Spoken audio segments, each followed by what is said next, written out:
안녕하세요. 지난달 경주 한미 정상회담 때 이재명 대통령이 트럼프 대통령한테 선물을 하나 줬는데 이게 국내외에서 아주 시끌시끌했죠. 네, 바로 그 신라 금관 모형 선물이요. 어휴, 정말 말들이 많았습니다. 반응이 정말 다양하더라고요.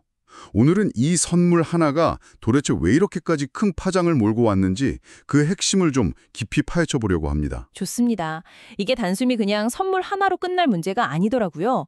미국이랑 한국, 이 양국의 복잡한 정치, 또 사례적인 그런 맥락 속에서 이 사건이 어떻게 다르게 해석되고 또 받아들여졌는지 그 속사정을 들여다보면 흥미로운 지점이 참 많습니다. 그럼 바로 그 핵심부터 시작해 볼까요? 지난 10월 29일이었죠.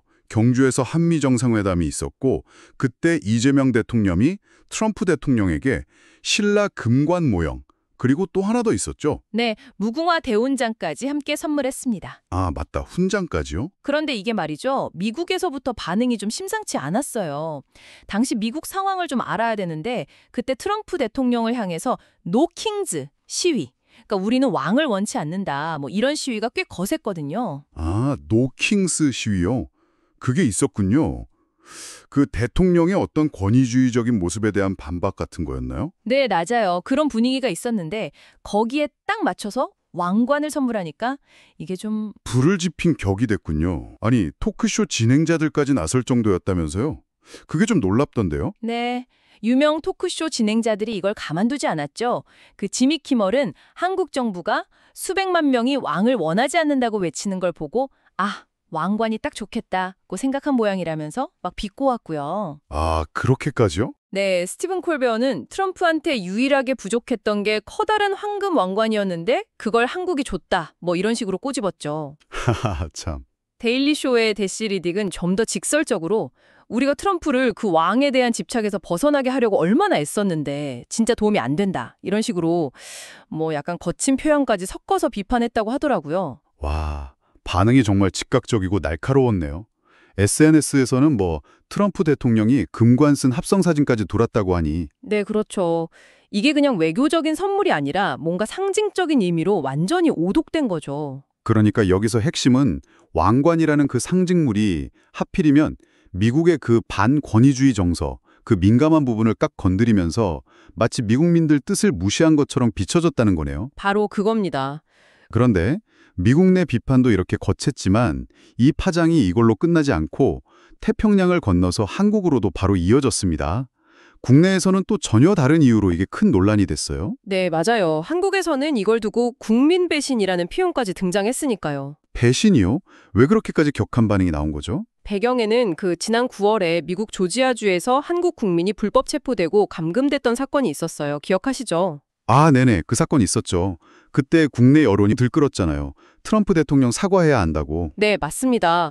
사과 요구 목소리가 정말 높았는데 근데 트럼프 대통령은 사과는커녕 오히려 뭐 관세 압박이나 하고 그랬거든요. 아, 그런 상황에서 금관에다가 심지어 무궁화 대훈장까지 선물했다는 거죠. 그렇죠. 아, 듣고 보니까 국민들이 왜 좀 굴욕감을 느꼈을지 알 것 같네요. 네, 특히 그 무궁화대 훈장이라는 게 이게 대한민국 정부가 민간인에게 줄 수 있는 최고 등급의 훈장이거든요. 아주 영예로운 거죠. 그렇죠. 그러니까 자국민이 그렇게 부당한 일을 당했는데 사과 한마디 못 듣는 상황에서 이런 최고의 예우를 갖춘 선물을 줬다는 게 이게 좀 지나친 아부 아니냐, 굴종 외교 아니냐 이런 비판으로 바로 이어진 거죠. 국민 믿고 당당하게 협상하랬더니 이게 뭐냐, 뭐 이런 식의 실망감 같은 거군요. 네, 그런 분위기가 분명히 있었던 것 같아요. 그래서 일부 진보 정당이나 시민단체들은 정상회담 결과 자체를 막 굴욕적 협상, 퍼주기 협상 이렇게 규탄하기도 했는데 이 선물 논란도 그런 평가에 분명 영향을 미쳤을 겁니다. 단순히 협상 내용뿐만 아니라 그 선물 주는 행위 자체가 좀 국민 감정을 건드린 거네요. 그렇다고 봐야죠. 결국에는 그 조지아주 감금 사건에 대해서는 뭔가 제대로 해결된 것도 사과를 받은 것도 없는데 오히려 최고 훈장까지 안겨준 셈이니까요. 일각에서는 이거 거의 면죄부 준 거 아니냐. 더 나아가서 국민을 배신한 행위다. 이런 아주 강한 비판까지 나온 겁니다. 와, 정말 흥미로운 게 똑같은 금관 선물인데 미국에서는 그 반왕정 정서랑 맞물려서 조롱거리가 되고 한국에서는 또 이 국민 자존심 문제, 그 조지아주 사건이랑 연결되면서 굴욕감, 배신감의 상징처럼 돼버렸다는 거잖아요. 네, 정확합니다. 하나의 상징이 각기 다른 그 나라의 맥락 속에서 이렇게 정반대, 그것도 아주 격한 반응을 동시에 불러일으킬 수 있다는 게 참 놀랍습니다. 네, 그렇죠. 외교 무대에서 하는 어떤 상징적인 행위 하나하나가 국내외 정치 상황이나 또 국민들 감정과 얼마나 민감하게 연결될 수 있는지, 그리고 때로는 진짜 예측 불가능한 파장을 낳을 수도 있다는 걸 아주 극명하게 보여주는 그런 사례라고 할 수 있겠습니다. 네, 오늘 저희가 함께 살펴본 것처럼 이재명 대통령의 이 금관 선물은 정말 단순한 외교적 제스처를 훨씬 뛰어넘는 아주 복잡한 논란을 만들어냈습니다. 자, 그렇다면 여러분께 이번 논란은 어떤 질문을 던지고 있을까요? 글쎄요, 이런 외교 무대에서 문화적인 상징을 담은 선물을 주고받는 행위, 그 무게는 과연 어느 정도일까? 이런 생각도 들고요.